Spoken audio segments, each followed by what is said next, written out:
back, and thank you so much for staying with us. This is News Check, in case you're just joining us, a program that seeks to explore issues that are shaping the news. Today we are assessing the state of the nation, talking about matters BBI. Later we will pick it up and talk about COVID-19 situation and also the insecurity situation in some parts of the country, finding and discussing about what ought to be the lasting solution to some of these issues. Now, I've been having this conversation together with Honorable Professor Mohammed, Sheikh, Omar, the Member of Parliament for Wajir South. Thank you so much for staying on.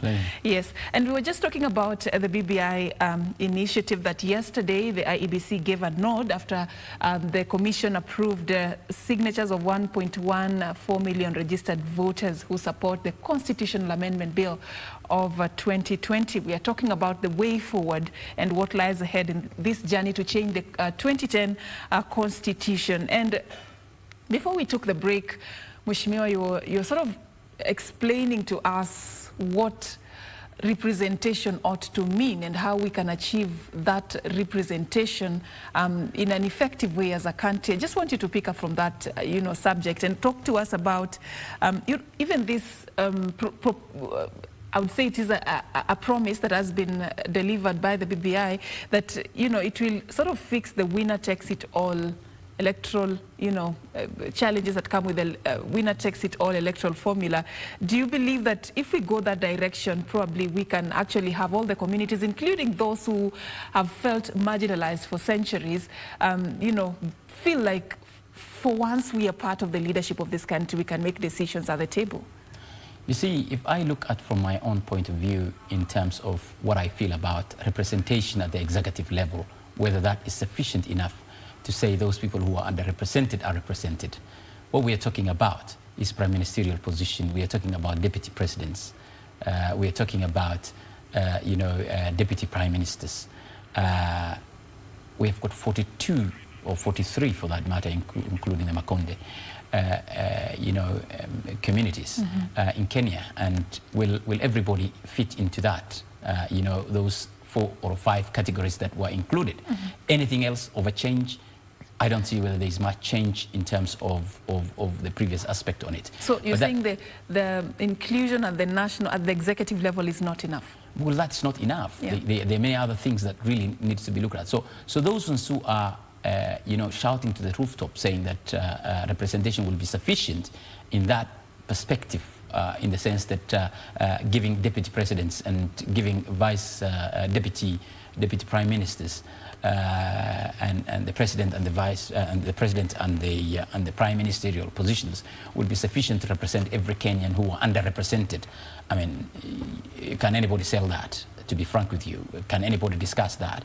What I really need to see is that a plain field argument over that is required.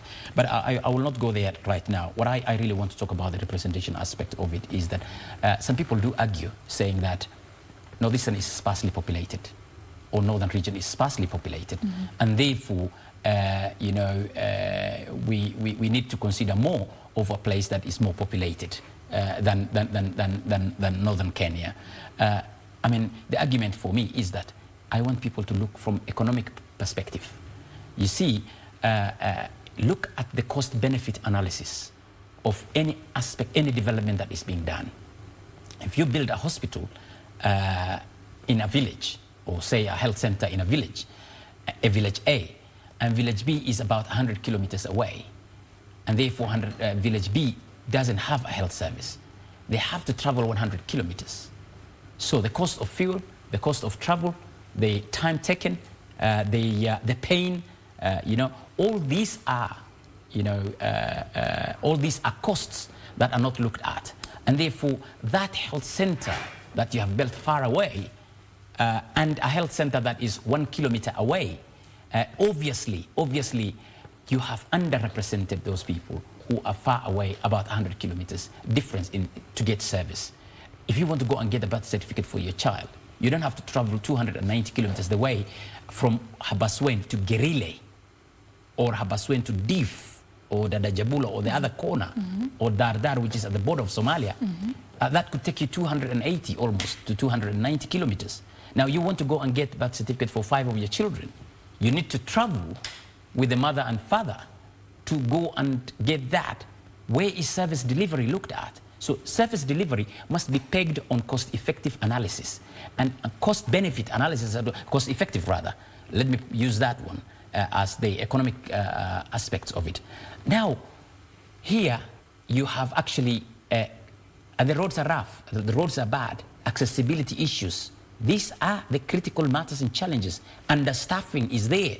So someone, a child who is ill, say in somewhere in Thika, and wants to come to a medical facility in, Kenyatta National University, Kenyatta University Hospital, is how many kilometers? Just a few kilometers away. So they will take about 10 minutes to drive there. While a child in Div coming to Habaswen Hospital, it will take them about 2 days to travel for a health service, provision, given the terrain and all those stuff. All right. So underrepresentations is there, and we cannot ignore that. All right. We will come back to that, and you've given the economic justification, but you'll also respond to those who argue that the population justification makes more sense. Like where there are people, then let's give them the resources and the infrastructure that they need. You will respond to that when we come back. I want